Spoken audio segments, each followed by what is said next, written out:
آدم اور حوا نے جو ہی اس ممنوعہ درخت کا پھل چکھا تو ان کے کپڑے اتر گئے۔ لکھیے، رزق حرام کا پہلا اثر ہمارے لباس پہ ہوتا ہے۔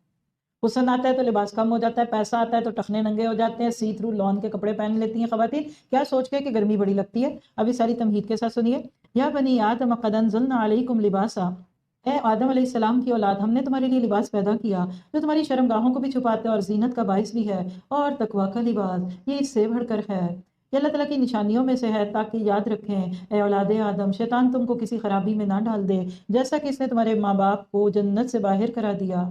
ذرا کان لگائیے اس بات پہ، ماں باپ کا دشمن اولاد کا کبھی دوست نہیں ہو سکتا۔ وی شوڈ بی کیئرفل، احتیاط برتی ہے۔ کیا کیا تھا اس نے؟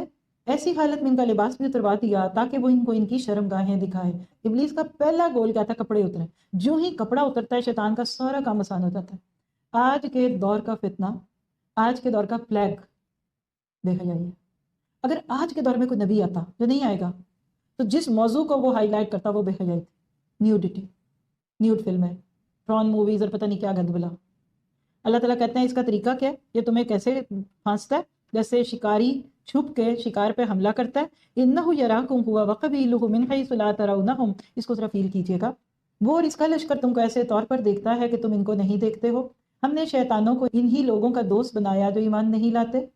اب شیطان چپکے سے دیکھ رہا ہوتا ہے اور آپ سے غلط کام کرا رہا ہوتا ہے۔ کیسے؟ وَإِذَا فَعَلُوا فَاحِشَةً قَالُوا وَجَدْنَا عَلَيْهَا آبَاءَنَا، اور وہ لوگ جب کوئی فحش کام کرتے ہیں تو کہتے ہیں ہم نے اپنے باپ دادا کو اسی طریقے پر پایا ہے اور اللہ نے بھی ہم کو یہی بتلایا ہے، یعنی جھوٹ بولتے ہیں۔ آپ کہہ دیجئے کہ اللہ تعالیٰ فحش بات کی تعلیم نہیں دیتا، کہ اللہ کے ذمہ ایسی بات لگاتے ہو جس کی تم سند نہیں رکھتے۔